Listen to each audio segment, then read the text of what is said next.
자, 이제 시작하겠습니다. 잠깐 기도하겠습니다. 성령의 하나님께서 오늘 이 시간 우리의 이 지혜를 나누는 시간을 이끌어 주시옵소서. 주님, 우리가 주님의 말씀을 헤아리고 주님의 말씀을 공부하는 가운데 이 시간에 우리가 더욱더 주님을 본받을 수 있도록 인도하시고, 하나님의 창조의 섭리와 하나님의 구원의 섭리와 하나님의 종말을 향해서 나아가시는 그 뜻을 우리가 분명히 알게 하여 주시옵소서.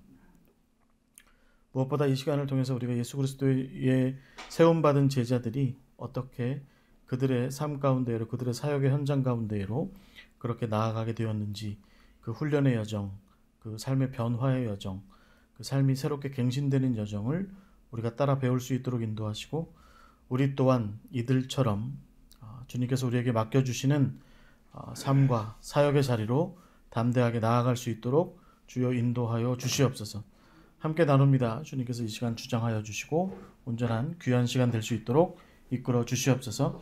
예수 그리스도의 이름으로 기도하옵나이다. 아멘. 아멘. 자, 오늘 성경 공부 6번째 시간입니다. 6번째 시간, 의심이 정당한 도마입니다. 도마. 여러분, 도마하면 여러분 여러 가지 일들을 생각하실 수 있는데, 가장 대표적인 사건이 뭐죠? 예수님께서 이렇게 부활하시고 나타나셨을 때 그 자리에 없었던 도마. 그래서 나는 내가 내 눈으로 직접 보기 전에는 그 예수님의 부활을 믿을 수가 없겠다, 이렇게 얘기했던 그 도마입니다. 그 도마에 대한 이야기를 이제 오늘 함께 이야기를 나눠보도록 하겠습니다. 우리가 항상 이제 성경 공부하기 전에, 그 사람에 대해서 공부하기 전에 한 가지 테마를 떠올리죠. 테마를. 여러분, 믿음이라고 하는 것 뭘까요? 믿음. faith라고 하는 것, 믿음. 그 헬라어로는 여러분 한번 따라해 보십시오. 피스티스. 예, 피스티스라고 얘기합니다. 피스티스. 예. 이 피스티스가 이제 믿음이라는 뜻인데, 그러면 이 믿음이라고 하는 게 대체적으로 세 가지가 필요해요. 첫 번째는 믿음의 주체, 믿는 사람. 그 다음에 믿음의 대상이 있어야 되죠. 그 다음에 그 믿음 그 자체, 믿음의 실제, 이런 것들이 세 가지가 함께 작용을 할 때, 그때 우리가 이것을 제대로 된 믿음, 이렇게 이야기할 수 있습니다. 예를 들어서 여러분, 내가 믿는 사람의 믿음이 부족하면 믿음이 안 되겠죠. 그 다음에 믿는 대상, 내가 누구를 내가 누구 믿을게요 라고 이렇게 이야기를 하는데, 그 믿음의 대상이 확실하지 않으면 그것도 믿음이 좀 반쪽짜리 믿음, 또 절름발이 믿음이 될 수 있습니다. 그런데 믿는 것으로서의 어떤 믿음의 실체, 믿음 그 자체가 그러면 바르냐, 온전하냐 라고 하는 것들을 좀 생각해 보면, 그것에서도 우리가 좀 믿음의 문제를 좀 발견할 수 있죠. 그러니까 믿음이라고 하는 건 이 세 가지 삼박자가 좀 잘 맞아야 돼요.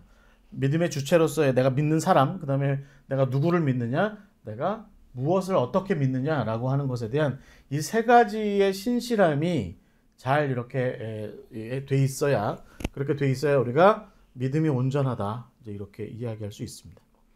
여러분, 이제 이렇게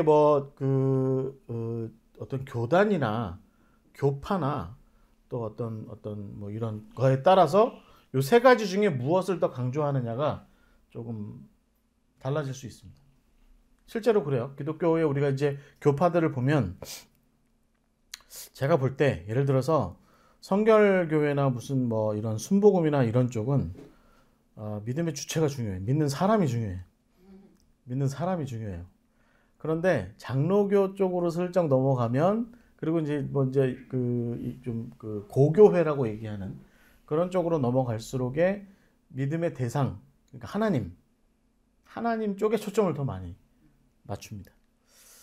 그리고 가톨릭 쪽이나 이쪽으로, 루터교나 가톨릭 이쪽으로 영국 성공회 이쪽으로 넘어갈수록 그 믿음의 어떤 믿음의 실체, 믿음이 뭐냐, 믿음의 어떤 실체가 뭐냐, 믿음의 방법, 또 믿음의 어떤 내용, 이런 것들이 중요하게 여겨지는 것이 아마 또 그런 쪽일 것 같아요. 믿음의 방법도 굉장히 중요하게 여기죠. 그 믿음의 방법으로서의 어떤 방식, 그러니까 예식, 예전 뭐 이런 것들이 중요하게 다뤄지는 곳이 있죠. 그래서 그런데 뭐 나름대로 주장하는 바가 나름대로 어떤 추구하는 바가 어떤 집중하는 바가 좀 그렇다는 얘기지. 그런 뭐 성결교든 뭐 장로교든 뭐 루터교든 가리지 않고, 혹은 뭐 제가 생각하기에는 다른 어떤 종교들이라 할지라도 이 세 가지는 박자가 좀 맞아야 돼요. 그래서 우리가 너무 믿는 나의 입장만 너무 자꾸 이렇게 앞세우는 것도 합당하지 않고, 믿는 나는 아무것도 아니고 나는 아무것도 아니요 뭐 오직 주님만 있으시면 됩니다. 여러분 그것도 굉장히 하나님 원하지 않으세요? 여러분 생각해보세요. 여러분이 부모가 자식이 부모 앞에서 나는 아무것도 아니고 엄마가 부모님만 계시면 돼요. 그러면 세상에 어떤 부모가 그걸 좋아하겠어요? 야, 내가 너를 낳은 이유가 내가 그 소리 들으려고 낳은 게 아니라 너가 너대로 잘 사는 거가 중요한 거야. 이렇게 얘기하겠죠. 그러니까 믿음의 대상도 중요하고 믿음의 주체도 중요합니다. 그리고 믿음의 방식이나 내용도 굉장히 중요하다. 서로 이제 이게 박자가 잘 맞아야 된다. 이런 것들을 좀 잘 기억하셔서, 그것이 우리의 피스티스, 믿음이라고 하는 것이 건강하게 되는 어떤 길이다. 이렇게 이야기할 수 있는데, 보통 우리가 믿음에 대해서, 특히 한국 교회가 믿음에 대해서 이야기를 하면 이런 표현으로 많이 얘기해요. 있고 없음. 그러니까 보통 이제 우리는 이런 판단 많이 하는 거죠. 믿음이 없어. 뭐 이렇게 얘기하죠. 저 사람은 믿음이 좋아. 믿음이 있어. 뭐 이렇게 얘기하죠. 있고 없음이 중요한 겁니다. 있고 없음. 그러니까 믿음이 있느냐, 믿음이 없느냐. 이것을 굉장히 중요하게 생각하니까, 여러분 지금 오늘 우리가 함께 나누는 도마의 이야기를 한번 생각해 보세요. 우리가 도마가 이제 제가 이미 말씀드린 것처럼 내 눈으로 예수님의 부활을 보기 전에는 내가 예수님의 부활을 믿지 않겠다라고 얘기했던 도마를 싸잡아서 얘기해요. 그래서 뭐라고 얘기해요? 그 사람은 믿음이 있는 사람, 없는 사람? 없는 사람이라고 얘기해요. 그렇죠? 그러니까 이것은 항상 엄마가 좋아, 아빠가 좋아 물어보면 애가 항상 곤혹스러워 하잖아요. 애들이 가출하는 이유가 거기 있다니까요. 왜 항상 그런 질문을 해가지고 나를 힘들게 이 집 싫어하고 나가버린다니까요. 신앙인들도 마찬가지죠. 도마를 딱 갖다 놓고, 도마를 안 쳐다 놓고, 도마가 믿음이 있어 없어? 이렇게 물으면 답은 그렇죠. 답이야. 그렇게 있냐 없냐라고 물어보면 답은 도마는 믿음이 없죠. 근데 이제 뒤돌아서 머리 극적이면서 생각하는 건 뭐냐면, 정말 도마가 믿음이 없나? 이런 생각은 들어가는 거예요. 그러니까 답안지에다가 답은 썼는데 돌아서서 생각해 보면, 꼭 도마를 꼭 그렇게까지 얘기를 해야 되나? 라고 얘기를 하는 의문이 들어가는 거죠. 왜 그럴까요? 여러분 사실 믿음이라고 하는 것은 세상의 모든 답이 다, 모든 정답이라고 하는, 심지어는 수학적인 답조차도 사실은 딱 그렇지만은 않다. 그러니까 확률적으로 그렇거나 뭐 그럴 수 있다. 이렇게 얘기를 하는 거지, 그게 딱 그렇다라고 얘기할 수 없는 부분들이 세상에 많이 있는 것처럼 믿음이라고 하는 것도 있냐 없냐의 문제로 얘기할 수 없는 그런 부분이 분명하게 있다는 겁니다. 그래서 우리가 좀 생각해 봐야 되는 건 뭐냐면, 믿음이라고 하는 것은 좀 너무 맹목적인 믿음도 있을 수 있고, 있다 없다를 떠나서 믿기는 하는데, 믿음이 있다라고 얘기를 할 때 믿음이 있다는 것에서 조금 맹목적인 믿음도 좀 봐야 되고, 조금 회의적인 믿음도 있다는 거예요. 회의적인 믿음, 그리고 좀 확신에 찬 건강한 믿음도 있다. 이제 이렇게 좀 우리가 생각을 해볼 필요가 있다는 거죠. 그러니까 믿음이라고 하는 것이 있다 없다의 문제보다는 있다 믿음이, 저 사람 믿음이 있어 라고 얘기를 할 때 그 믿음의 맹목적인 믿음이나 회의적인 믿음이나, 혹은 뭐 우리가 이제 그렇게 해서 좀 건강한 믿음, 이렇게 얘기할 수 있는 그런 수준의 차이라고 하는 것이 좀 있을 수 있다. 수준의 차이가 있을 수 있다. 그러면 맹목적인 믿음을 가진 사람이 만약에 맹목적인 믿음만 갖다가 죽었어. 그럼 그 양반은 믿음이 없는 것으로 분류돼서 지옥 가나요? 아니면 회의적인 믿음, 맨날 교회 안에서도 그 의구심에 찬 눈초리로 항상 목사님 설교를 째려보는 사람들 있죠.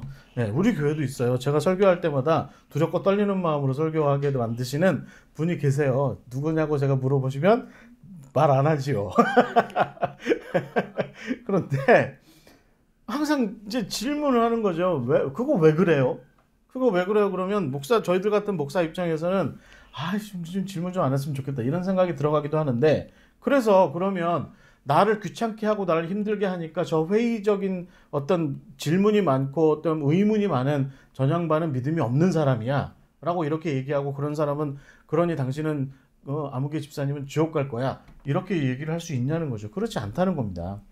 맹목적인 믿음도 믿음이고요, 회의적인 믿음도 믿음이에요. 그러니까 이런 것들이 결국에는 우리가 이제 좀 오늘 도마의 이야기를 나눌 때는 맹목적인 믿음의 수준도 있을 수 있고 또 회의적인 믿음의 수준도 있을 수 있는데, 그런 것들을 잘 극복하고 나아가서 건강한 믿음의 상태로 나아가는 것이 좋겠다, 이런 생각들을 좀 함께 나눌 수 있다라고 하는 것입니다. 그래서 여러분, 오늘 이제 제가 좀 저랑 같이 성경 공부를 하면서 우리가 믿음의 흑백 논리에 좀 빠져 있을 때가 많거든요. 저 양반은 집사가, 저 양반은 목사가, 저 양반은 장로가 저런 짓을 하고 다녀, 좀 믿음이 없어, 이런 얘기는 좀 우리가 이제 오늘 성경 공부를 통해서 그런 건 좀 안 했으면 좋겠어요. 그래서 이 도마의 이야기를 통해서 이렇게 얘기할 수 있죠. 믿음이 좀 더 좋아졌으면 좋겠다, 좀 성숙했으면 좋겠다, 좀 발전했으면 좋겠다, 좀 깊어졌으면 좋겠다, 뭐 이런 이야기들을 좀 나누는 쪽으로 좀 발전했으면 좋겠습니다. 자, 오늘 이제 도마의 이야기입니다. 도마의 이야기. 네, 도마.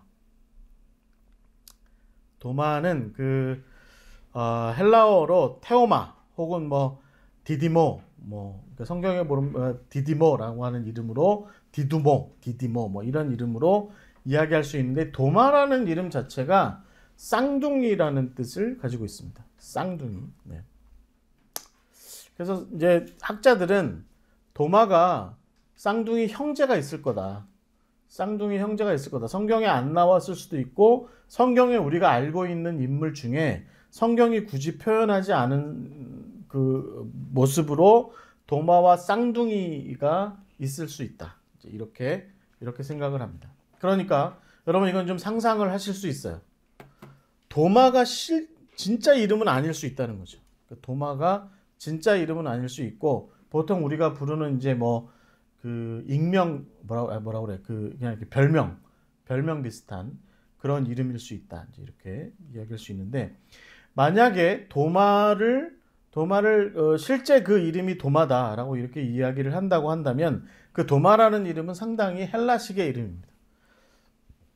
헬라식의 이름이어서 아마도 이 사람이 갈릴리 출신이면 빌립이나 혹은 제가 한번 성경 공부 때 말씀드렸던 것처럼 안드레나 이런 사람들처럼 헬라 사람들과 뭔가 사업적인 관계를 형성했던, 헬라 사람들과 사업을 하느라고 헬라식의 이름을 갖고 있었다.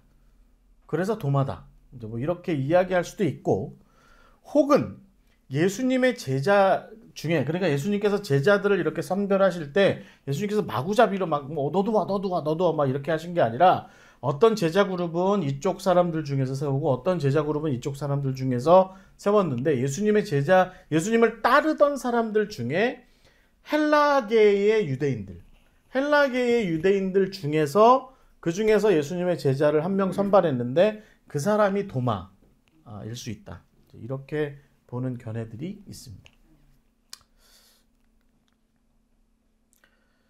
이 쌍둥이라고 하는 얘기가 아마도 기독교 초기 역사부터 계속 나왔던 얘기인가 봐요. 기독교 초기 역사에서. 그래서 사람들은 이 도마가 빌립과 쌍둥이 아니냐, 이제 그런 얘기도 좀 하기도 하고, 그렇습니다. 그래서 이제 도마행전이라고 있습니다. 영지주의 문서인데요. 여러분 쓸데없이 이런 책 갖다가 읽고 그러지 마세요.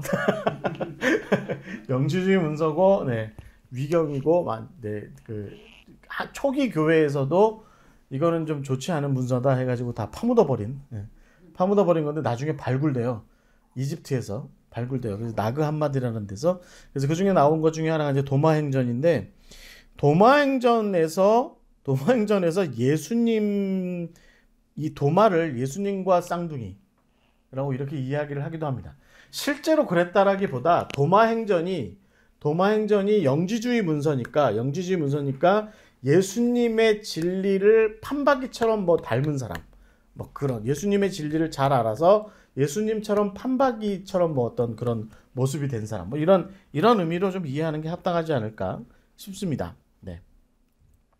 자, 어찌됐든 그 이 요한복음에 대한 시리아어 사본이 있는데, 신약 성경도 여러분 사본이 굉장히 많아요.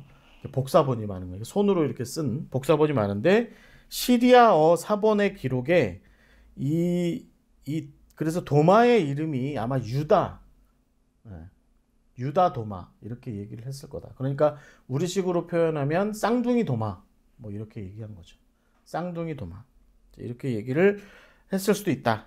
이렇게 보고 있습니다.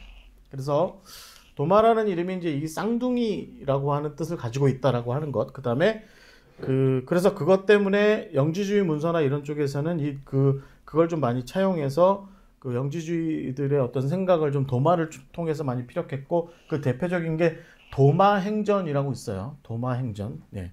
혹시 주변 사람들이 혹시 여러분에게 다가오셔서 도마행전을 같이 읽지 않으시겠습니까?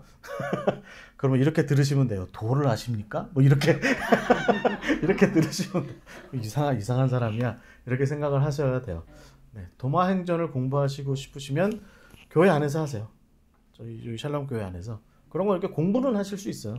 공부하시는 건 나쁘지 않아요. 그러니까 이렇게 앉아서 외경 같은 것도 이렇게 함께 우리 교회 안에서 함께 이렇게 읽으시면 네, 좋습니다.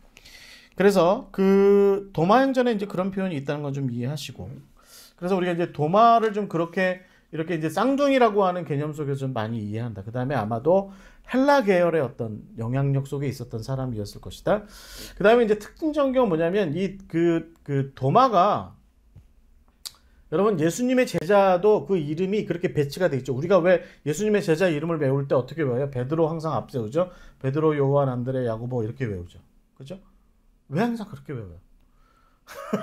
거꾸로 외울 수도 있잖아요. 뭐 다데오 뭐 이렇게 하면서 이렇게 시몬 뭐 이렇게 거꾸로 나갈 수도 있잖아요. 그런데 항상 우리는 예수님의 제자 이름을 외울 때 베드로, 요한, 안드레, 야고보 이렇게 외우죠. 그건 뭐냐면 제가 큰 야고보 얘기할 때도 그런 말씀을 드렸지만, 베드로, 요한, 안드레, 야고보 이 4명은 12명 중에 핵심 그룹이었다는 거예요. 그러니까 제자들에게도 나름대로 이 서열이 있었다. 요즘 민주사회를 살아가는 우리 입장에서 말도 안 되는 망발입니다. 뭐 이렇게 반박하실 수도 있겠지만, 성경의 저자들한테 반박하시고 저한테 괜히 쓸데없이 그런 거 갖고 왜 그러냐고 묻지 마시고, 제자들 서열이 있었는데 베드로, 요한, 안드레, 야고보 쭉 이렇게 나가고, 그 다음에 우리가 지난주에 배운 빌립 이렇게 나오고, 그 다음에 이제 도마가 이렇게 나와요. 도마가. 그 다음에 마태가 나와요. 다음 주에 마태를 이제 공부하게 되는데, 빌립과 바돌로메가 같이 짝을 이루었다고 한다면, 그렇게 그 중간 그룹에서 이 도마와 짝을 이룬 사람은 대체적으로 마태입니다. 이것은 제가 보기에는 혹시 나중에 말하자면 사역지의 유사성 같은 게 좀 있을 것 같아요. 마태 할 때 우리가 좀 얘기를 좀 나누겠지만, 대체적으로 말하자면 동쪽 지역, 그러니까 그러니까 페르시아가 있고 그 다음에 인도가 있는 이쪽 지역에서 주로 이렇게 사역했던 그런 일들 때문에 아마 그렇게 서로 연결이 돼 있는지, 하여튼 마태와 도마가 서로 이렇게 이렇게 연결이 돼 있습니다. 지집사님 혹시 거기 갔을 때 그런 건 얘기 들은 적 있나요? 마태와 도마가 서로 연결이 돼 있다. 도마밖에 없. 마태는 없어. 인도에 마태는 없고 오로지 첸나이에 도마 상자가 있다 보니까 도마에는 많은데 마태는 하나도 없어요. 네. 저는 이제 첸나이는 안 가봤는데 우리 지집사님은 갔다 와 보셔서 첸나이에 도마만 살아 있다. 칼도 좀 살아 있을 것 같아. 칼도마를 좀 같이 갖다 놔야. 우리 장로님 잠깐 좀 늦으셨어요 지금. 왜 칼 얘기를 왜 하는 거지? 자, 그렇습니다. 자, 그래서 예수님의 제자 중에 중간 그룹에 속합니다. 그래서 바돌로메, 빌립, 도마, 마태 뭐 이렇게 해서 중간 그룹쯤에 속하는 사람. 요 사람들쯤을 넘어가면 여러분 이제 작은 야고보, 무슨 뭐 시몬 막 이렇게 넘어가면 정말 정체를 알기 어려운 사람들의 이야기로 넘어가는데, 아직은 우리가 성경 곳곳에서 그 흔적을 찾아볼 수 있습니다. 자, 제가 그 서두에서 믿음이라고 하는 것이 나름대로 성장하고 성숙할 수 있다. 그렇게 볼 수 있다. 믿음이 있다라고 얘기할 때 그 믿음에는 나름대로 성장의 나름대로 이렇게 어떤 수순이 있을 수 있다. 이렇게 말씀을 드렸는데 도마에게서 우리가 이제 그런 모습을 볼 수 있다는 거죠. 우리가 본격적으로 도마가 나오는 성경 공부를 좀 함께 나누어 보자면 도마에게서 이런 모습을 좀 찾아볼 수 있습니다. 자, 어디에서 이제 그런 얘기는 이제 이런 얘기를 좀 해볼 수 있냐면 첫 번째 우리가 좀 기억할 것은 뭐냐면 도마의 믿음이 맹목적인 신앙에서 말하자면 의심하는 신앙, 그 다음에 확신하는 신앙으로 이렇게 나아간 모습이 있다라는 거죠. 여러분 저를 보십시오. 기억하세요. 한번 따라해 보십시오. 맹목적인 신앙, 그 다음에 의심하는 신앙, 그 다음에 확신하는 신앙. 말하자면 이런 거죠. 마구잡이로 믿다가 왜 그러지? 라고 이렇게 하다가 그 다음에 자기 확신에 근거한 확고한 어떤 믿음에 근거한 신앙, 거기로 나아갔다라고 하는 거죠. 이게 사람도 여러분 이런 식으로 발달해요. 인간 발달의 가장 핵심은 뭐냐면 주는 대로 받아들인다 세월이 있고 왜 꼭 내가 주는 대로 받아 먹어야 되라고 의심하는 세월이 있고 그 다음에 마지막엔 그렇게 저렇게 해서 자기가 확신한 것에 근거한 자기의 삶이 있다는 겁니다. 그래서 대체적으로 내가 꼭 왜 주는 대로만 받아 먹어야 돼? 라고 이렇게 질문을 하는 그 세월을 우리가 보통 인생의 발달에서 뭐라고 그래요? 사춘기라고 보통 이렇게 이야기를 하죠. 네. 그리고 여러분 주변에 주는 대로 그대로만 늘 항상 받아먹는 사람들 있죠. 네? 주는 대로 의심 없이 이렇게 정말 어린아이와 같은 모습으로 잘 받아먹는 사람들. 네. 그런 사람들은 대체적으로 사춘기를 안 겪은 거예요. 사춘기를 안 겪은 거예요. 사춘기를 겪은 사람들의 특징은 뭐냐면 일단 고지것대로 듣지는 않아요. 이렇게 뭔가가 들려오거나 뭔가가 보여지면 그거 왜 그러지? 라고 이렇게 의심해요. 그런다고 뭐 막 마구잡이로 의심하는 거 아니고 그거 왜 그러지? 라고 생각하고 그 다음에 판단해보고 정리해보고 고민해보고 한 다음에 그 다음에 그걸 이제 받아들이죠. 이거는 이제 사춘기를 겪은 사람들이 이래요. 여러분 스스로도 좀 잘 생각해 보십시오. 내가 사춘기를 겪었나? 한번 생각해 보세요. 자, 그래서 도마도 이게 사람이 이렇게 성장해 나가는 것처럼 믿음도 그렇게 성장한다는 맥락에서 아주 맹목적인 신앙이 있고 신앙 수준이 있었고 의심의 수준이 있었고 확신의 수준으로 그렇게 나아가는 그런 모습이 있다는 거죠. 자, 첫 번째로 이제 맹목의 단계인데요. 이건 여러분 요한복음 11장에서 주로 등장합니다. 요한복음 11장. 요한복음 11장에 어떤 이야기가 등장하냐면 예수님께서 예루살렘에 올라가셔서 예루살렘에 오셔서 수전절 축제 때 예수님께서 이러고 돌아다니셨어요. 내가 세상의 빛이야. 사람들이 저놈 잡아라! 그러면 또 도망가시고. 또 다시 요한복음의 얘기가 그렇다는 얘기입니다. 내가 세상의 물이다. 뭐 내게서 생수의 강이 흘러 넘친다. 뭐 이런 얘기하면 또 그 예루살렘의 유대인들이 저놈 신성모독했다. 저놈 잡아라. 그러고 막 쫓아다니면 예수님도 도망가시고. 그게 이제 이게 좀 이어집니다. 그런데 그리고 나서 예수님께서 더 이상은 예루살렘에서 계시지 못하게 되는 상황까지 가요. 그래서 9장 10장 이렇게 흘러가게 되면 예수님께서 이제 그 유대 지경을 떠나가세요. 거기에 더 이상 있기가 어려우신 거죠. 그러니까 예수님께서 당신이 스스로가 말이죠. 물이고 생명이고 빛이고 구원이고 막 이런 말씀을 하셨으니까 요한복음에 의하면 거기 예루살렘에 계속 계실 수 없어서 예루살렘을 떠나가셨는데 그래서 유다 지경을 떠나서 한참 이렇게 가고 계신데 소식이 들려온 거예요. 친구 누구? 나사로가 아프다는 거예요. 그래가지고 아이고야 나사로 내 귀한 친구인데 그리고 다시 유대 지경으로 다시 돌아가세요. 다시 돌아가고 예수님께서 이렇게 말씀하세요. 내가 이제 다시 돌아가 봐야 되겠다. 유대 땅으로 좀 다시 가봐야 되겠다. 그 제자들이 어디 가시는데요? 내 친구 나사로가 아파. 그 나사로 그 베다니에 사는 나사로요. 예루살렘 턱 밑인데. 그럼 사람들이 예수님 또 예루살렘으로 오셨다는 거 뻔히 알 텐데 그래도 난 예루살렘에 가봐야 되겠어. 라고 이렇게 말씀하시자 그때 도마가 이렇게 얘기합니다. 우리도 주와 함께 죽으러 가자. 이게 성경에 굉장히 좀 난해한 구절 중에 하나입니다. 이걸 도대체 어떻게 해석을 해야 되냐는 거죠. 그런데 도마의 입장에서 이렇게 놓고 그 다음에 예수님께서 이런 일들을 지금 벌이고 계신 와중에 이렇게 지켜보면 도마의 말이 전혀 납득이 안 되는 건 아니에요. 왜냐하면 지금 예수님께서 예수님께서 예루살렘으로부터 황망히 떠나가셨다가 친구 하나 어떻게 좀 돌보고 살려보겠다고 다시 예루살렘 근처로 가고 계신 거거든요. 그러니까 제자들의 입장에서 볼 때 아니 지금 예루살렘 가면 잡혀 죽으실 수도 있는데 거기를 왜 가세요? 라고 이렇게 이야기를 하는데 거기다 대고 도마는 뜻을 알 수 없는 얘기를 지금 늘어놓은 거죠. 무슨 얘기예요? 우리도 함께 죽으러 주와 함께 죽으러 가자. 주님께서 스스로 죽겠다고 지금 내가 잡혀 죽어도 좋으니 내가 나사로 살리겠다라고 생각하시고 그리로 가신다니 나도 좀 따라가 보자. 우리도 따라가자. 주님께서 가시는 그 길 우리도 가자. 라고 얘기하면서 말하자면 분위기로 치면 이렇게 하는 거죠. 으쌰 가자 뭐 이러고 있는 거예요. 예? 그러면 이제 옆에서 베드로가 여기 얄팍하기로 얄팍하기가 접신물처럼 속이 얄팍한 베드로가 그래 나도 가자 따라가는 거죠. 여러분 저는 이 구절을 그러니까 우리도 함께 주와 함께 죽으러 가자 요한복음 11장 16절에 도마가 했다는 이 말을 지켜볼 때 도마의 이 이야기는 두 가지로 볼 수 있습니다.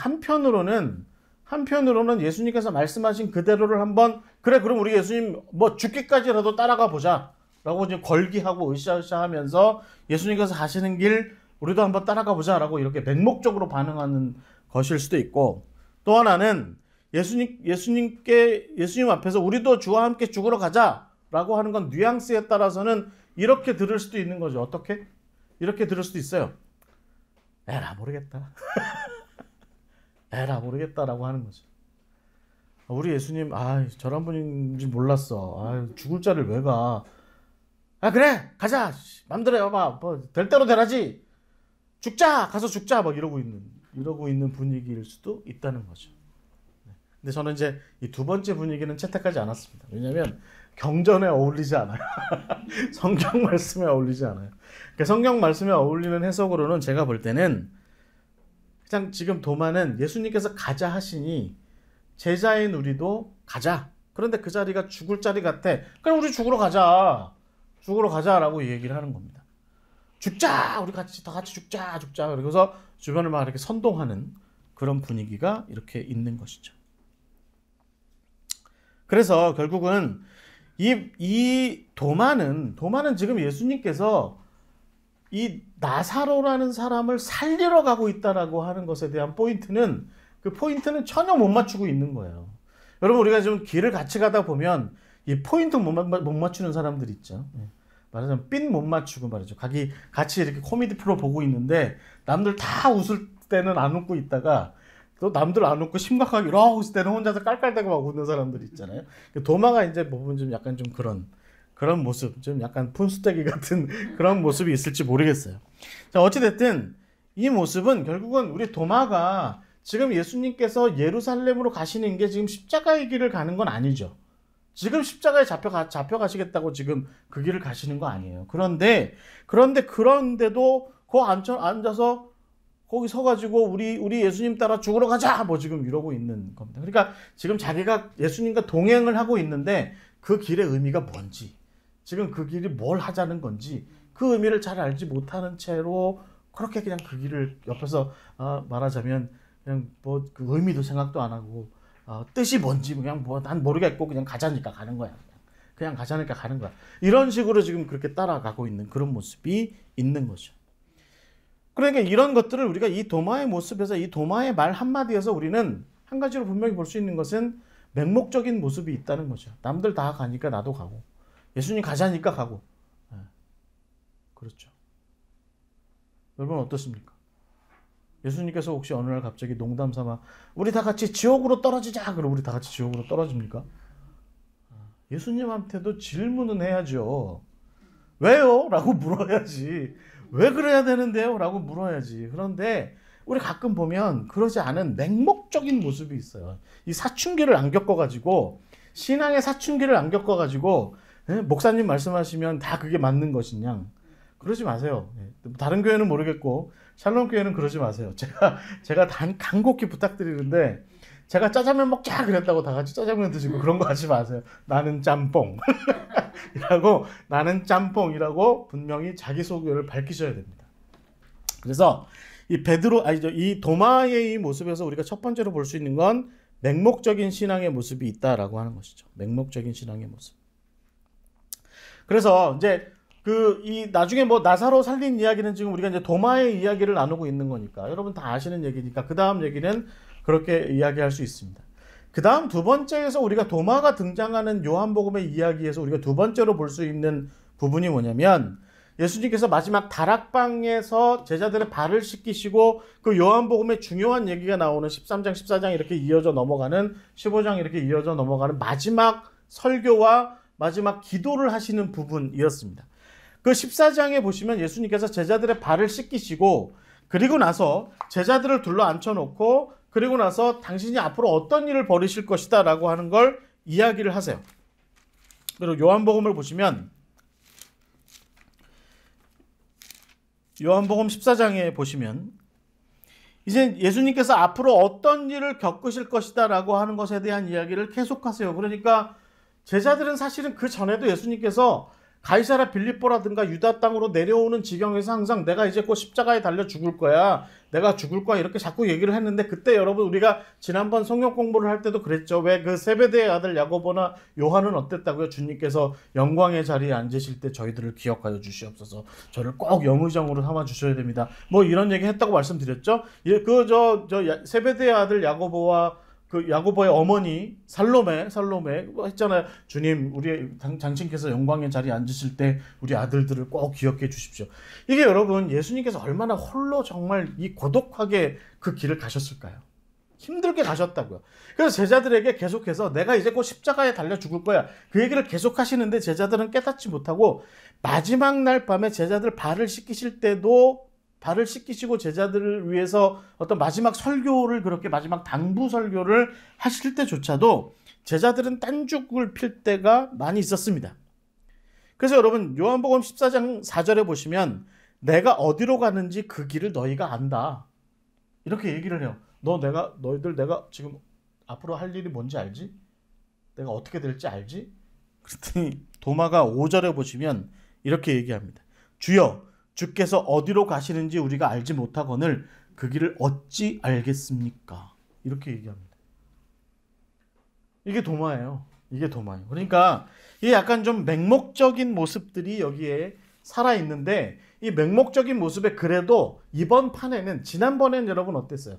나사로를 고치러 갈 때는 도마가 그래 예수님 하자니 우리 하자 뭐 주께서 말씀하시니 우리 죽자 다 같이 죽자 막 이런 사람이었는데 굉장히 맹목적인 사람이었는데 이번에는 그래도 질문이라도 해요. 어떻게 우리가 그걸 알겠습니까? 안 가르쳐 주셨잖아요. 예수님께서는 얼마나 답답하셨을까요? 많이 얘기했잖아. 많이 나사로 살릴 때도 얘기하고 내가 계속 얘기했는데 내가 가이사랴 빌립보에서 오는 길에도 얘기했고 이렇게 내려오는 길 내내 얘기했는데 모르겠어? 도마가 얘기하는 거죠. 모르겠어요. 그 길을 좀 저에게 알려주세요. 이렇게 얘기를 합니다.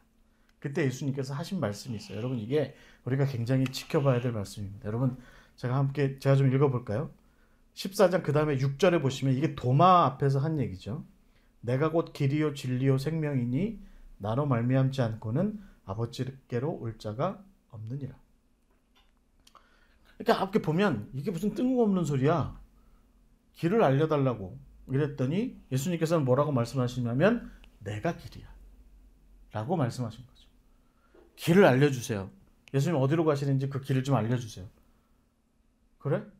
내가 길이야 라고 말씀하신 거죠. 많은 사람들이 질문해요. 우리가 구원을 어떻게 얻을 수 있을까요? 우리가 어떻게 하나님의 그 구원의 놀라운 소식과 지혜를 알 수 있을까요? 예수님께서 말씀하세요. 요한복음 1장에도 이렇게 나와 있습니다. 와서 내가 사는 걸 봐. 와서 내가 사는 걸 봐. 라고 이렇게 말씀하신 거잖아요. 지금 도마한테도 똑같이 말씀하시는 거예요. 야, 나를 봐. 내가 길이고 내가 진리고 내가 생명이야. 라고 말씀하시는 거죠. 여러분 이게 의미하는 바가 굉장히 깊습니다. 우리는 구원을 알기 위해서 성경을 드립다 팝니다. 오늘 아침에 설교 때도 썼던 오스카 쿨만 쫙 읽어보고 멋있다 이런 말도 했어. 와 대단하네. 한마디도 모르면서 대단하네. 이미 그러나 아직 와 이런 훌륭한 말을 했어? 훌륭하네. 예수님께서 정작 하신 말씀은 뭐예요? 아니 그런 거 말고 나와 관계를 맺어봐. 그리고 나를 알아야 돼. 나와 관계를 맺고 나를 알아. 그러면 네가 알고 싶어하는 그 길이 무엇인지를 알게 될 거야. 라고 이렇게 말씀하고 계시는 거죠. 그러니까 여러분 지금 도마는 의심의 단계로 넘어가면서 예수님께서는 그 의심의 단계에서 그 도마가 하고 있는 질문 자체를 수정해 주고 계신 거예요. 도마는 지금 그러니까 자기가 던지고 있는 질문의 의미조차도 모르고 마구잡이로 지금 던지고 있는 거죠. 예수님께서 말씀하시는 그 길 말이죠. 가신다는 그 길 안 가르쳐 주셨는데 저희가 어떻게 알겠습니까? 우리가 어떻게 하면 그 길을 알 수 있을까요? 예수님 뻔히 앞에다 앉혀놓고 그러면 대답을 하는 거죠. 예수님께서 말씀하신 게 뭐예요? 나를 알아라. 내가 길이고 진리고 생명인 것을 그것을 너가 몸으로 알아야 나와의 관계 속에서 알아야 네가 내가 지금 무엇을 하고 있는지 어떻게 그 길을 가고 있는지 알게 될 거야. 라고 이야기합니다. 자, 그럼 저희 동역하는 우리 동역자들한테 제가 그러거든요. 우리 나온 길 시리즈 있잖아요. 길 시리즈 읽으라고. 토비아가 뭘 하는지 잘 모르겠습니다. 길 시리즈를 읽어.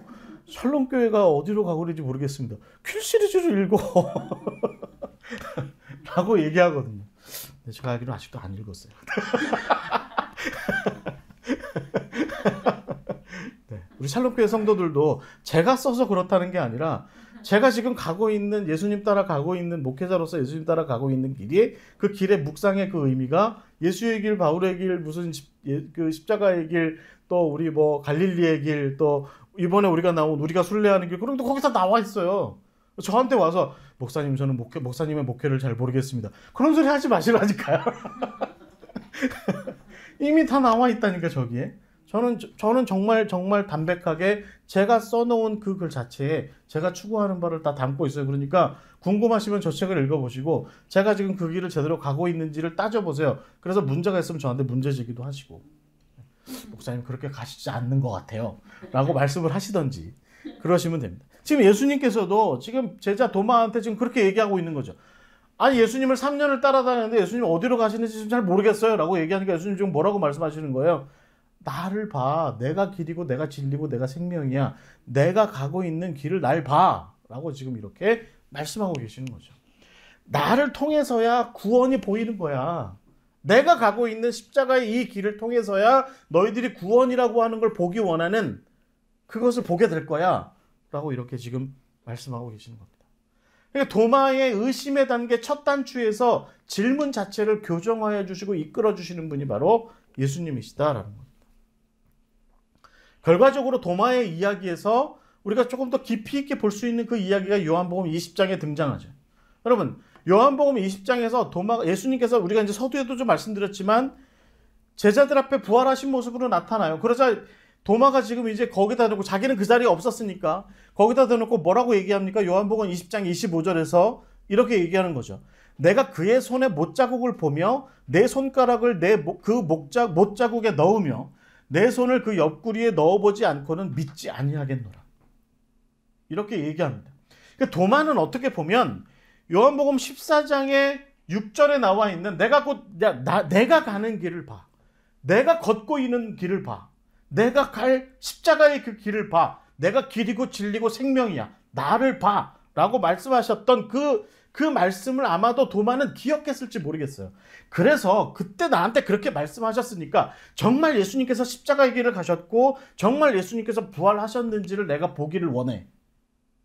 라고 얘기하고 의심의 질문을 던진 거죠. 정말로 예수님께서 길이고 진리고 생명인지 내가 체득적으로 내가 확인해 볼 수 있기를 바래. 라고 이렇게 얘기를 했고 결국에는 예수님께서 그 다음에 어떻게 하세요? 다시 나타나시잖아요. 그래서 도마한테 보여주시죠. 여러분 이 그림 보세요. 저는 이 그림 좋아합니다. 이게 카라바지오가 그린 그림인데 과학자의 눈이라고 해서요. 저 도마의 눈이 과학자의 눈이에요. 손가락도 보세요. 하죠. 의사 선생님 계신데 제가 죄송한데 의사 선생님들 가끔 보면 좀 잔인하실 때가 있잖아요. 아파 죽겠는데 거기를 자꾸 이렇게 거기 자꾸 눌러보고 거기 자꾸 이렇게 아파요? 눌러요. 아파요, 아파. 지금 예수님 표정 보세요. 예수님 표정 보이세요? 손가락을 그 왜 저 창자국에 넣었잖아요. 손가락을 아예. 그럼 예수님 표정 어때요? 아, 그만해. 아파. 그만해. 하시는 거죠. 그런데 지금 열심히 넣어보고 있죠. 확인해보고 있는 겁니다. 확인해보고 있고. 여러분, 우리가 도마의 이야기에서 초점을 맞출 건 뭡니까? 지금 도마의 의심에 찬 질문을 던진 것에 대해서 정말 당신이 길이고 진리고 생명인 것에 그것을 실현했는지 나는 알기를 원해. 그것을 성취하셨는지 나는 알기를 원해. 라고 했을 때 예수님께서 이런 믿음 없는 놈, 이 순간에 그렇게 하셨나요? 그렇지 않았습니다. 예수님께서는요, 그래? 너 그렇게 질문하는 거 합당해. 내가 보여줄게. 하고서 자기 몸을 보이시고 드러내신 거죠. 자기 몸을 보이시고 드러내신 겁니다. 여러분, 의심하는 것 자체는 나쁜 게 아니에요. 질문은 나쁜 게 아닙니다. 질문하는 신앙, 의심이 나고 질문이 발생하는 건 나쁜 신앙이 아닙니다. 우리 하나님이 독재자가 아니세요. 우리 하나님이 질문 싫어하시는 선생님이 아니라니까요. 우리 하나님은 질문하는 걸 좋아하세요. 대답하시기를 좋아하시는 분이십니다. 그래서 지금 도마에게도 그 모습을 그렇게 보여주고 있는 것이죠. 그렇게 도마가 결국은 그 못자국을 만져보고 또 그 다음에 창자국을 다 만져보고 눈으로 확인하고 나서 그 다음에 20장 28절에 이렇게 고백하는 거죠. 나의 주님이시고 나의 하나님이십니다. 당신이 14장 6절에서 말씀하신 길이고 진리고 생명이라고 하신 그 말씀 실현하셨다는 것, 이 부활을 통해서 온전히 실현하셨다는 것을, 그것을 이제 내가 믿겠습니다. 라고 이렇게 얘기한 겁니다. 대리운전에게 부탁하세요. 죄송합니다. 이렇게 말씀하신 거죠. 그러니까 여러분, 이 의미를 우리가 좀 가만히 한번 좀 잘 생각을 해봐야 돼요. 나의 주님이시요 나의 하나님이십니다. 라고 이렇게 고백을 했어요. 그래서 My Lord and my God이라고 이렇게 정말 베드로가 고백했던 것과 같은 고백을 제대로 했어요. 그리고 나자 예수님께서 29절에 뒤에다가 이렇게 말씀하십니다. 네가 나를 봐서 믿느냐? 보지 못하고 믿는 자들이 복되다. 라고 이렇게 이야기한 것이 마치 도마한테 한 얘기처럼 들린다는 거죠. 우리는 사실 이런 식으로 성경을 봅니다. 도마한테 한 얘기야, 이거. 그러니까 예수님께서 뒤끝 장렬하신 거죠. 너 손가락 너무 깊이 찔렀어. 아팠어. 하시면서 너 나 꼭 이렇게 따져보고 믿어야 되겠어? 안 따져보고도 믿으면 안 돼? 이게 무슨 얘기입니까? 의심하지 않고 질문하지 않고 신앙하면 안 돼? 라고 이렇게 묻는 거라고 우리는 그렇게 받아들일 수 있어요. 여러분, 저는 적어도 우리가 도마에 대한 성경 공부를 함께 나누는 이 상황에서 저는 그것이 우리에게 합당하지 않은 해석이라고 말씀드리고 싶어요. 저는 오히려 이 이야기는 이렇게 보는 게 합당합니다. 도마가 그렇게 해서 자기는 맹종하고 그렇게 의심하고 해서 체득적으로 얻은 신앙, 그 다음에 그 도마가 인도까지 가서 복음을 전하게 되면 인도에 가서 그가 복음을 전했을 때 인도에 있는 그 사람들한테 야, 오늘 밤에 꼭 기도해봐. 내가 말한 거 의심스럽지? 꼭 기도해봐. 예수님께서 나타나실 거야. 그러면 내가 했던 것처럼 손가락 꼭 찔러봐. 라고 이렇게 했을까요? 인도에 있었던 그 도마의 복음을 들었던 사람들은요, 도마와 같은 단계를 도마에 의해서 뛰어넘고 도마에 스스로 보아서 믿어 확신하게 된 그 증언을, 그 증언 자체로, 그 증언 자체만으로 만족하여서 예수 그리스도를 믿게 된 거죠. 그러니 여러분, 이 구절을 가만히 보십시오. 너는 나를 본고로 믿냐? 이렇게 얘기하는 거죠. 너는 나를 봐서 믿었지만, 그렇게 됐지만 너를 통해서 나를 믿게 되는 자들은 너의 확신 어린 그 한마디와 확신 어린 그 삶을 통해서 나를 믿게 되니 그들이 얼마나 복되냐. 그들이 얼마나 복되냐. 그러니 너가 맹종하고 맹신하고 의심하고 그렇게 해서 확신의 단계로 나아가게 된 그것을 잘 모두와서 그걸 들고 내가 보내는 사역지로 나가서 너의 말 한마디에 성령께서 도우시는 그 말 한마디에 그들이 변화될 수 있도록 해봐. 너의 말 한마디와 너의 능력이 있는 그 삶의 한 조각으로 그들이 나를 알게 되고 나를 체험하게 되고 나를 믿게 되는 역사가 일어나게 될 것이라고 나아가봐 라고 얘기하는 거죠. 우리는 예수님의 말씀이 이렇게 해석되는 것이 합당하지 않냐. 적어도 도마의 이야기를 비춰서 보면. 그래서 저는 우리 샬롬교회는 적어도 이제 이 29절의 말씀, 너는 나를 본고로 믿느냐? 보지 못하고 믿는 자들은 복되다. 이런 말씀을 해석할 때 이게 도마한테 한 얘기라기보단 도마를 통해서 예수를 알게 되는 사람들에게 참 그들이 너를 통해 너의 이런 어떤 믿음의 과정에 신실하게 이어가 나가게 된 그 결과로 너를 통해 하나님을 알게 되는, 너를 통해 예수를 알게 되는, 십자가의 진리를 알게 되는 그들이 참 복되다라고 이렇게 말씀하셨다는 것으로 이해하시는 것이 합당하겠다라는 것입니다.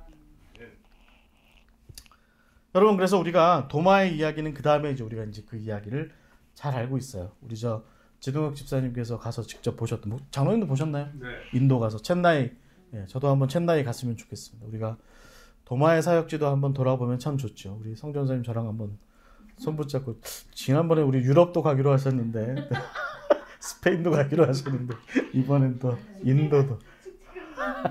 인도도 가셔야 됩니다. 인도에 가셔서 한번 첸나이, 이게 동쪽 인도 반도의 인도 대륙의 동쪽 중간 부분에 있죠. 그래서 아마 이제 얘기로는 이 궁정을 건축할 줄 아는 동역자랑 같이 인도로 갔대요. 그래서 거기서 이제 인도 남부 지역에 있는 유대인 공동체를 중심으로 해서 그 주변에서 복음을 전하면서 이제 그 위쪽으로 복음을 전하는 일을 확장해 나가서 첸나이 지역 쪽으로 나갔답니다. 옛날에 저는 이게 마드라스라고 하는 지역이었어요. 그래서 그쪽 쪽으로 가서 복음을 전하다가 거기에서 이제 죽임을 당하게 됩니다. 순교를 하게 되는 이 일이 이제 도마한테 있게 되는 것이죠. 이제 도마의 그 다음 이야기는 우리가 사실은 굉장히 잘 알려진 이야기고, 실제로 도마가 거기에 갔다는 거 거의 확실한 정설로 이렇게 받아들여집니다. 그래서 도마가 인도에 가서 복음 전하는 판에 결국에는 우리 누구냐, 그 김수로의 부인 허황옥, 어디죠? 그 김해에, 그 허황옥도 아마 복음을 가지고서 이 나라에 왔다라고 얘기하시는 분들도 계세요. 그렇다는 얘기입니다. 그게 실제로 그런지는 안 그런지는 잘 모르겠고, 그렇게 저렇게까지 해서 복음이 이렇게 인도를 통해서 또 이렇게 여러 나라로 복음이 증거되고 전파되는 일들이 그렇게 일어날 수 있게 되었다. 이렇게 보통 이야기를 합니다.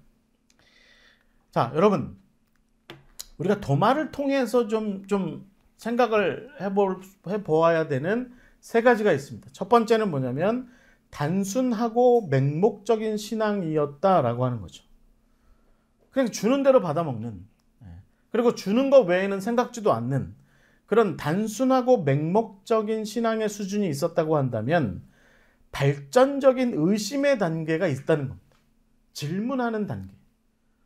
신앙이라고 하는 것은 결국은 우리가 신앙을 조금 더 우리가 성숙시키고 성장시키기 위해서는 도마의 단계가 있을 수 있다는 거죠. 의심하는 단계, 또 질문하는 단계. 그 다음에 내가 의심하고 질문했던 것에 대해서 그것을 무심코 던지는 것이 아니라, 무심코 내뱉는 것이 아니라 그 질문과 의심에 대한 답을 찾기 위해서 꾸준히 노력하고 그것을 확인하기 위해서 애쓰는 단계. 그런 단계가 있을 수 있습니다. 그렇게 해서 결국에는 확고한 신념을 가진 제자의 자리로 나아갔던 것이 바로 도마의 모습이다라는 것입니다. 우리가 나중에 도마가 결국은 사도행전에, 제가 한번 우리 제자 성경 공부에서 중요한 거 말씀드렸습니다. 사도행전 제자 목록에 이름이 어떻게 되어 있느냐. 사도행전 제자 목록. 거기 왜냐면 이제 가룟 유다가 빠지게 되잖아요. 거기 마띠아가 들어가게 되는데 거기에 도마의 이름이 여전히 남아있게 됐고, 그리고 그 도마는 우리가 사도행전을 비롯한 신약 성경에는 기록되어 있지 않지만 기독교 초기 역사에 대한 여러 가지 이야기를 비춰볼 때, 그리고 역사적인 어떤 실질적인 어떤 근거를 볼 때 인도까지 가서 복음을 전한 사람이 바로 도마다. 네. 라고 얘기할 수 있다라는 것이죠. 정리를 좀 이제 하겠습니다. 도마는 저는 지금 여러분 화면에 보시는 것처럼 이 한마디에 우리가 도마에 대한 이야기에서 우리에게 교훈이 있다 이렇게 생각합니다. 질문하지 않는 신앙인에게 그 맹목적인 삶의 위험을 알린다는 거죠. 질문하지 않는 신앙. 그것은 그래서 결국은 맹목적인 신앙으로 살아가는 것, 맹목적인 삶을 살아가는 것. 여러분, 왜 질문이 없어요? 몰라서 질문 안 하죠. 두 번째는 사실은 관심 없어서 질문 안 하는 겁니다. 우리 장로님 학생들 가르치시니까 아시겠죠. 몰라서도 질문 안 하지만 관심 없으면 또 질문 안 하죠. 넘어가죠 그냥. 여러분, 기독교 신앙인들 중에 질문하지 않는 신앙인들의 상당수는 저는 오히려 사실은 관심 없으니까. 사실은 이거에 관심 없으니까. 질문이 없는 겁니다. 질문이 없고 의심이 없어요. 그런데 우리가 도마의 모습에서 우리가 분명히 보아 알아야 할 한 가지 중요한 포인트는 뭐냐면 질문하는 신앙. 그렇게 해서 의심해보는 신앙. 그 다음에 자기가 던진 질문과 자기가 던진 그 의심에 대해서 그 결과를 꼭 보기 원하는. 나는 꼭 이거를 꼭 실험해봐야겠어. 난 이걸 꼭 체험해봐야 되겠어. 내가 이걸 꼭 답을 한번 찾아봐야 되겠어. 라고 하는 그 길로 담대하게 들어서고 그 질문에 대한 답을 획득하기 위해서 꾸준히 노력했던 사람. 어떻게 보면 그래서 사실은 이 도마를 많은 과학자들이 신앙에 있는 과학자들이 자기들의 어떤 신앙인의 모범으로 이 도마를 삼는 경우가 많이 있죠. 하나님 앞에서 과학적인 질문을 던지고 그리고 그 질문에 대한 답을 또 하나님 앞에서 그 질문을 찾아가는 그런 모습이 바로 이 도마에게서 얻을 수 있는 교훈인데, 이게 반드시 뭐 과학자들뿐만 아니라 사실은 우리의 일상의 삶에서도 우리가 신앙인으로서 조금 더 성숙하고 성장하기 위해서 우리는 질문하는 신앙, 맹목적이지 않은 신앙, 그렇게 해서 건강한 신앙의 단계로 나아가는 것, 그것의 의미를 우리가 꾸준히 찾아 이렇게 나아가야 할 줄 믿습니다. 정리 포인트에서 제가 좀 한 가지 잊은 것은 사실은 그래서 결국은 우리가 어떻게 하나님을 알게 되는 것이 중요하냐.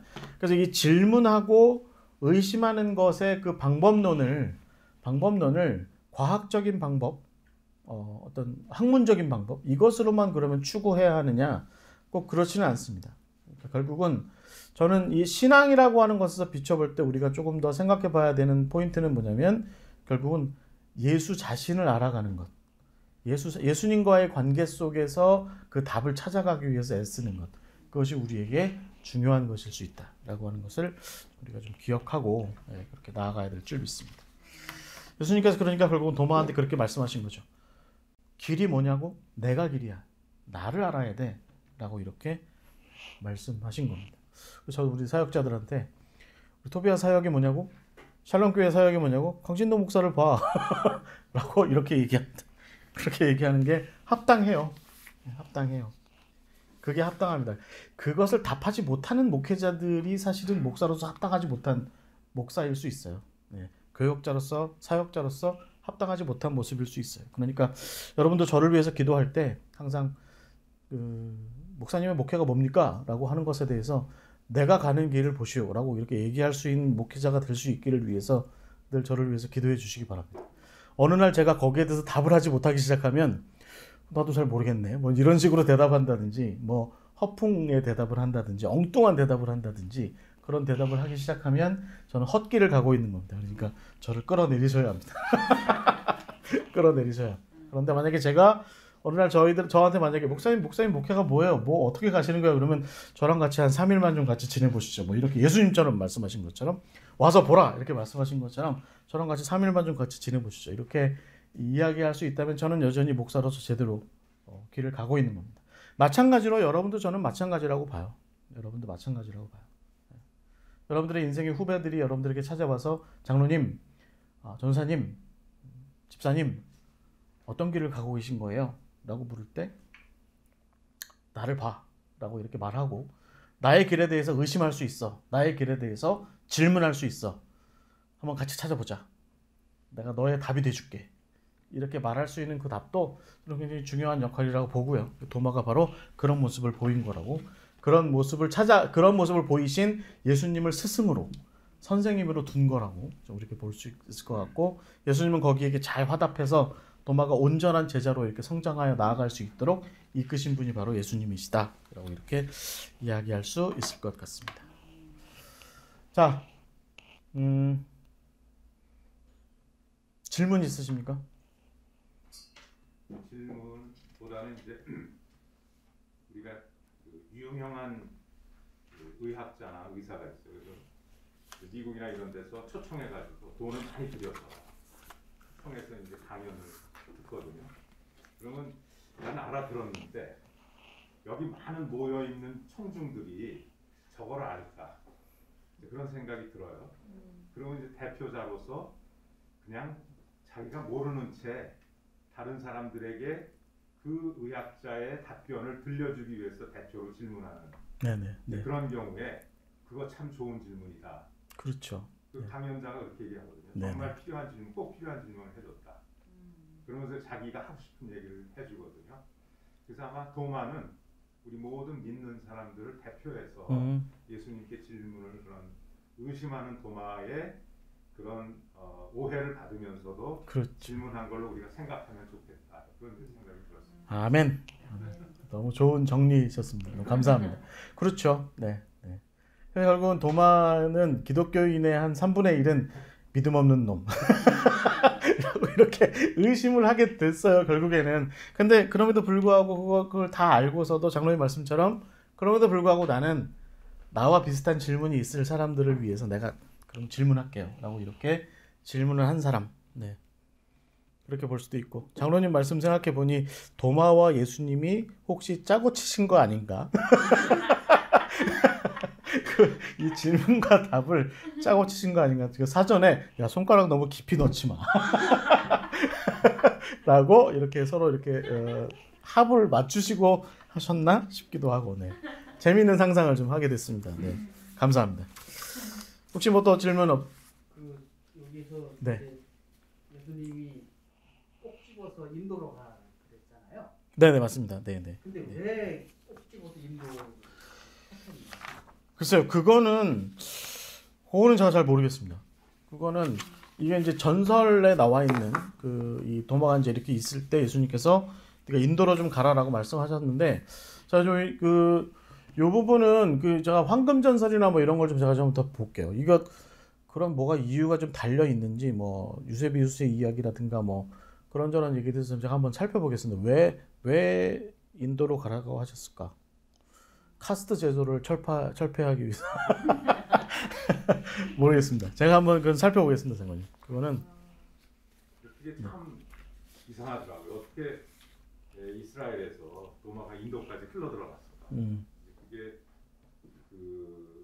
예루살렘의 이제 동쪽에는 뭐 시리아도 있고 또 뭐 이란, 이라크, 페르시아 있고 그 다음에 이제 중동을 지나서 나오는데 그 유대인들이 그걸 뭐라죠? 흩어져 있는 네, 디아스포라 유대인. 디아스포라들이 곳곳에 있었으니까. 네, 인도에도 있었답니다. 네, 그러니까 그 사람들 정착촌들을 찾다 이렇게 돌아다니면서 결국 들어간 데는 인도인데, 그게 아브라함처럼 내가 젖과 꿀이 흐르는 가나안 땅으로 지정을 하셨지만 아브라함은 결국에는 갔지만 가는 도중에 몰랐던 것처럼 도마도 뭐 그런 거. 그렇죠. 그러니까 이게 마치 이제 바울처럼 내가 이방인을 위해서 내가 너를 세웠다 이렇게 말씀하셨던 것처럼 도마한테도 내가 인도인들을 위해서 내가 너를 세웠다 이렇게 말씀하시는 어떤 포인트가 있는지는 제가 봤던 거에서 아직 그거는 제가 열심히 보진 않았어요. 그러니까 자, 그거 한번 살펴볼게요. 그러니까 지금 김장로님이 말씀하신 것처럼 유대인들이 있었으니까 갔다. 이거는 나중에 이제 역사적으로 합을 맞춘 이제 어떤 역사적인 탐구에 의해서 나온 얘기일 테고, 그냥 우리가 영적으로 볼 때, 신앙적으로 볼 때 왜 하나님께서 왜 도마를 인도까지 보내셨느냐 하는 이야기에 대한 어떤 신앙적 교훈으로서의 어떤 의미, 뭐 그런 것들은 제가 보지는 못한 것 같아요. 근데 혹시 어디 있을 수 있죠. 그러니까 제가 한번 좀 찾아보겠습니다. 네. 자, 이렇게 해서 오늘 도마까지 마쳤고요. 다음 주에는 마태, 그 세리였다는 마태에 대한 이야기를 좀 함께 나눠보도록 하겠습니다. 오늘 성경 공부 이렇게 마치겠습니다. 함께 기도하고 마치겠습니다.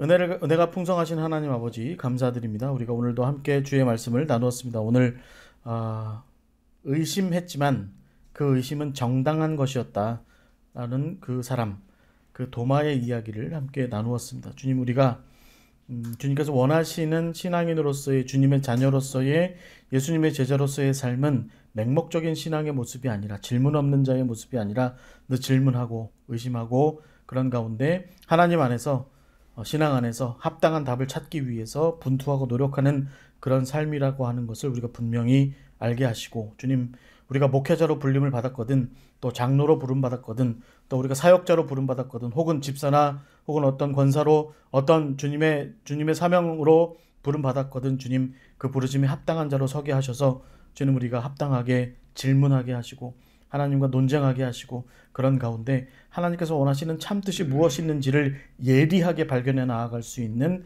우리가 될 수 있도록 주여 인도하여 주시옵소서. 주님께서 우리와 늘 동행하시는 가운데 우리와 대화하실 줄 믿습니다. 우리와 더불어 답을 찾아가시는 일에 우리보다 더 성실하실 줄 믿습니다. 성령이여 우리와 함께 하셔서 우리가 평생을 살아가는 가운데 주의 진리를 더욱더 굳건하게 알아갈 수 있도록 주여 이끌어 주시옵소서. 예수 그리스도의 이름으로 기도하옵나이다. 아멘. 감사합니다.